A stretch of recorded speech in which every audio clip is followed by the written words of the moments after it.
Okay, you guys ready to?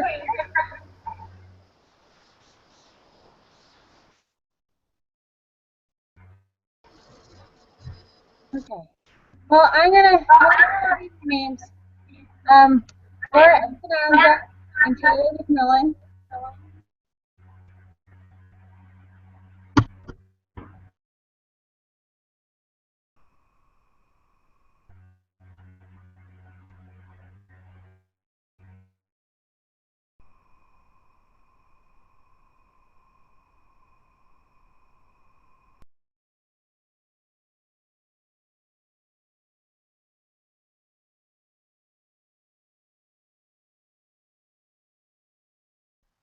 Can you understand me now?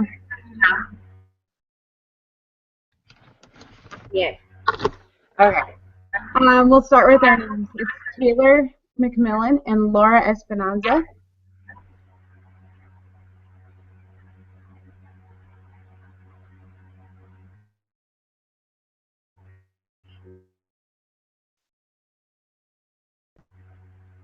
Giselle Prescott. Sorry.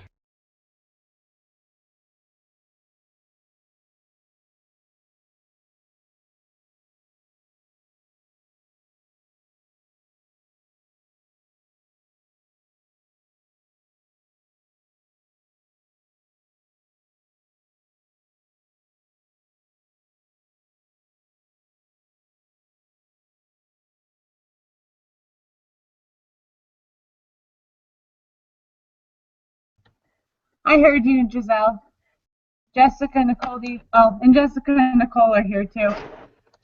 Um, okay. Well, I guess we'll just start with the questions. Okay. What impressions of the CRC article and video by United Nations? Um, and what about the article and videos by Parental Rights? So what were your impressions? Okay. My impressions were. Oh, sorry, I'm trying to remember. Um, oh, wait. Before we do that, who's doing the summary today?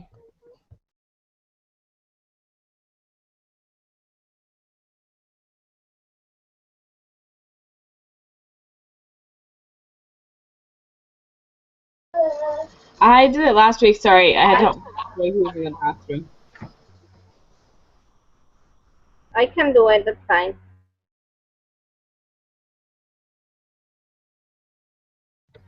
Okay, awesome. Okay, now back to the question. The impressions of the videos. Well, my impressions were that I thought a lot. Well, the CRC, I was a little bit, like it freaked me out a little bit because I would hate my children being governed by the government rather than me. That's the point of family, I feel like, and raising your children, and that's taking away our agency field to a point. So that was what I thought about it.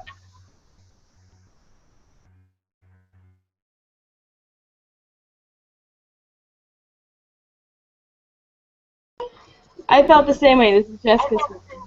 Um, sorry, I have a cold, so I sound hoarse. But I thought like the government already tries to control us so much already, and I don't understand why they can't seem to focus on other things. I mean, I guess that they're trying to protect children, but it does take out the responsibility of the parents because, like in one of the articles said, a child can do whatever they want. They can choose not to go to church if they're rebellious. They can choose to go have an abortion without a parent's signature. And that's all really scary because at that point, children can do whatever they want.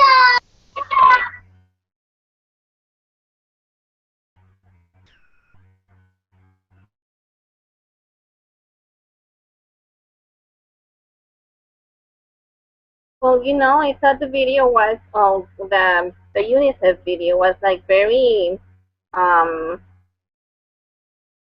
very touching, because it showed that this is for the good of the children, and I think that people believe that, and yes, not wanting to have child rights and not wanting kids that are slaves and all these things are great, but what kids really need are families. And as the lady in the video, in the other video, was saying, you know, it's like the United States already has a program to protect children. You know, they are already working on their own terms according to their culture to ensure that children are protected. So it's not really a kind of program that would need to be ratified or that we really would want to ratify. You know, I mean, and what I don't understand either is, okay, I grew up in Mexico. I am Mexican, and I remember I was like 6 or 7 when this came out, and and as a child, you know, I remember learning about it and whatever. But I can tell you one thing: it's not enforced in Mexico. So what are they really trying to make it enforce it? You know. So anyway,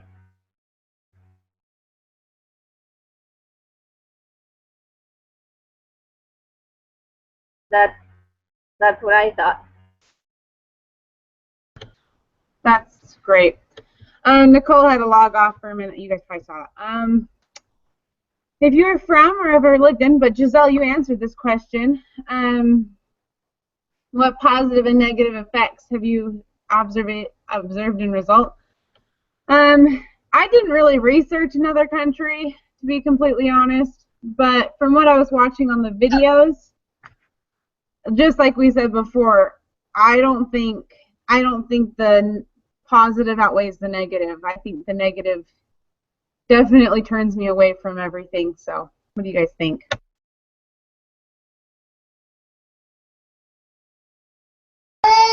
That's what I felt as well. While there are some good points to it and they're really trying to help children, there's a point where they went too far. Or maybe, I mean, they're trying to get families, they're trying to really make sure that children have rights, which is good. Children need rights, but parents don't control. I don't want to say they need to control the rights, but a parent has to raise a child. A child can't raise themselves at 12, 13, 14 years old.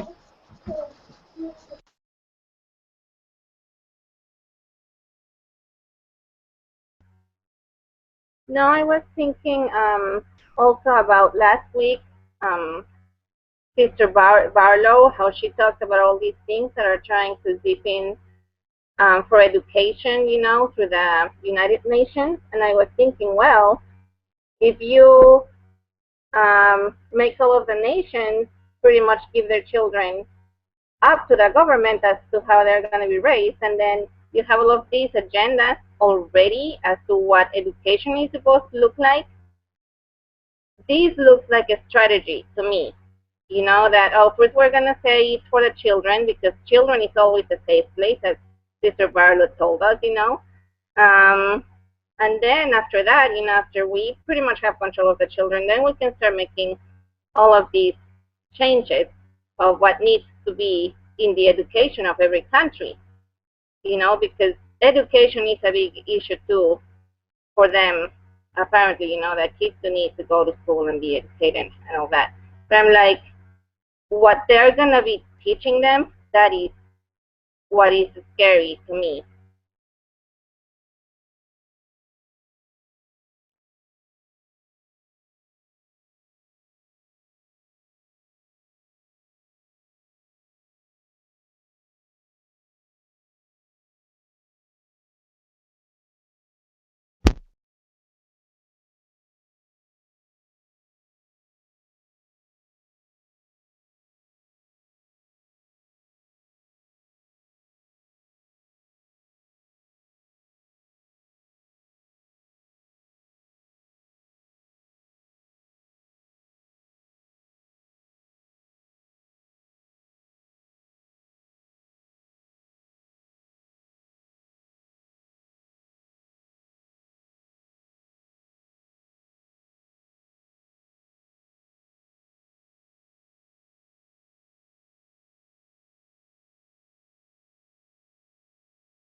Okay. Then the next one, Kelly's presentation. Really, the main thing, I was listening to her presentation while I was cooking, And it made me stop a few times and think, oh my goodness, she just did lots of little things. I mean, all of her little things turned to huge things. And I was thinking, I could do things like this. I could just voice my concerns about things that people, like if restaurants are putting on videos that I don't feel okay with, or things like in public places, if I just don't feel okay with something with my family, I could voice my concern. And that's really what she did in so many situations, to the principal, to the restaurant, and in so many other ways. And she saw results. And I thought, I can do that. So that was we can all make a difference, which was really cool. I thought that as well when she was giving examples of stuff. I kind of just the person that's like, oh, well, it is what it is. But she made a point that, we can make a difference. We can go in and make a phone call and say, hey, this is not safe. This is totally inappropriate. Why is this happening? So I thought that was cool, too. She has a loud voice, and she stands up for people and herself, and I think that we all need to find a way to do that. Oftentimes I'm like, I don't want any confrontation, I don't want to deal with it, but when it comes to families, it's kind of necessary. We have to do it because at this point families are falling apart, and the family unit is hardly even there anymore.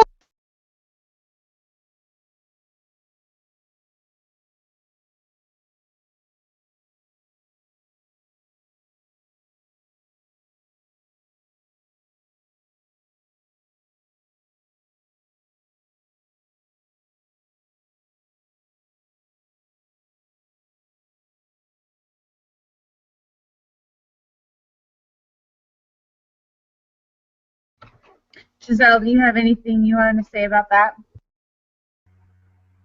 Oh, no, sorry. I'm good. Okay. Nicole, we'll just wait for yours and then we'll just keep going. Awesome. Okay. We can just read Nicole's on her own.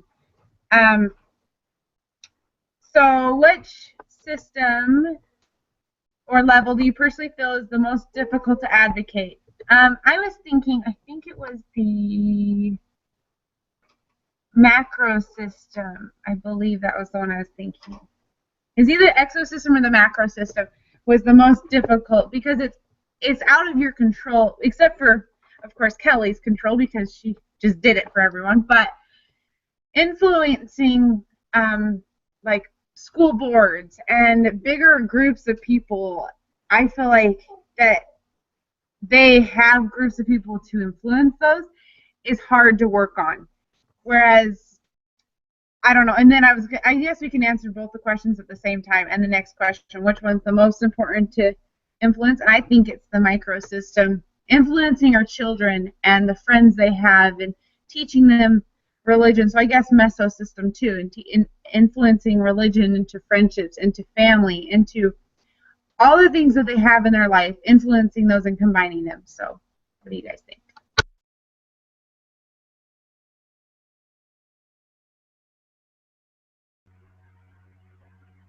I completely agree. It's really hard to influence a microsystem, but it's not impossible. It just takes more effort, more time, everything, and it takes, I don't know, influence too, to a degree. To have a certain position to be able to do that.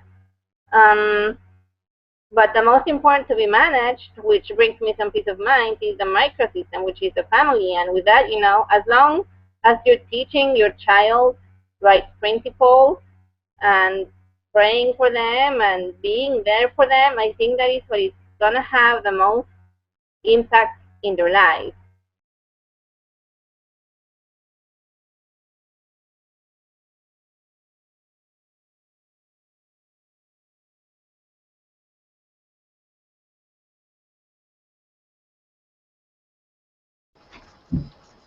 I agree. It's hard to pick one because they all have so much influence over children. And when I was first reading it, I was like, oh, it's definitely the microsystem because that's the one that has one of the biggest pictures. It goes over everything. But then when you look at it, the macro system, it's the outer core. It's the outer layer, and it says, I read when I was reading about it, It says over time it's what takes place. And if a child is, being influenced early on in their life, then that's going to make a big difference on their life. So I think each of them are, very important, but I don't know, I felt like they each affected the child just as much because each of them applies to the child and they have to affect them anyways. I don't know if that was making any sense. Sorry, my mind's kind of a blur.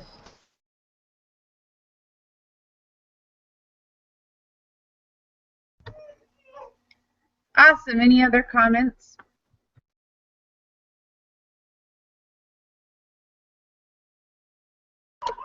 Okay. Giselle, do you want to do the summary real fast?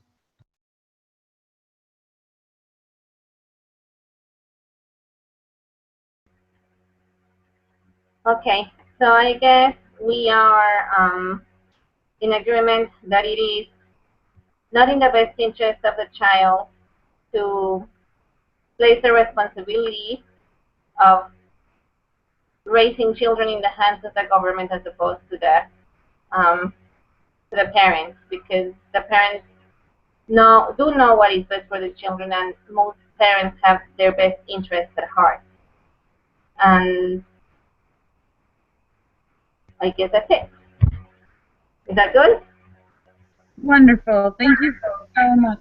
I will post that to the group, and I'm going to email Sister Lake about the groups because I swear it said we have new groups this week. So I'll email her, and if not, we can just do the same time at 10 on Wednesdays. Does that work? Since we used to do, that's what we usually do. But I thought that would work. I'm fine with 10. I cannot do 3 on Wednesdays. Yeah, no. I just thought we were in a new group, so we were just doing whatever. So that sounds great. Okay, perfect. Thank you. Yep. Bye.